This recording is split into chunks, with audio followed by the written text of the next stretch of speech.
हम लक्ष्मी चौधरी अहाँ सब गोटे के प्रणाम करे छी। आई हम बाबा के एकटा नचारी लऽ कऽ उपस्थित भेलहुँ हैं।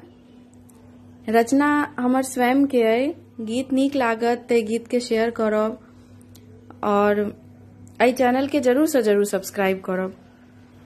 धन्यवाद। यो शिव शंकर शिवदानी, विपत्ति पड़ल भक्तन पर बाबा, विपत्ति पड़ल भक्तन पर बाबा, एलौं शरण तिहारी। यो शिव शंकर शिवदानी, यो शिव शंकर शिवदानी, विपत्ति पड़ल भक्तन पर बाबा, विपत्ति पड़ल भक्तन पर बाबा, एलौं शरण तिहारी। यो शिव शंकर शिवदानी, दया भाव भक्ति के कारण नाम पड़ल त्रिपुरारी, दया भाव शक्ति के कारण नाम पड़ल त्रिपुरारी।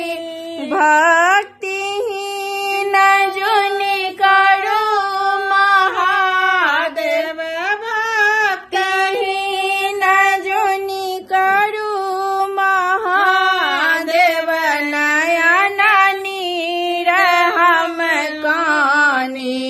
यो शिव शंकर शिवदानी, यो शिव शंकर शिवदानी, विपत्ति पड़ल भक्तन पर बाबा, विपत्ति पड़ल भक्तन पर बाबा, एलौं शरण तिहारी।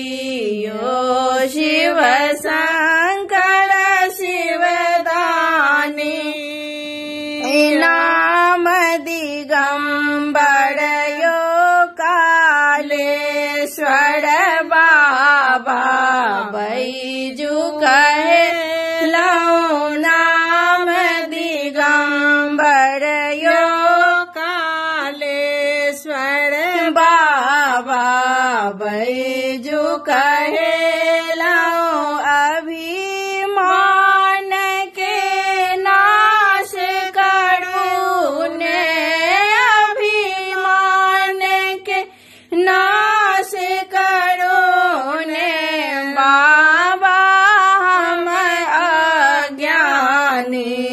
यो शिव शंकर शिवदानी, यो शिव शंकर शिवदानी, विपत्ति पड़ल भक्तन पर बाबा, विपत्ति पड़ल भक्तन पर बाबा, एलौं शरण तिहारी।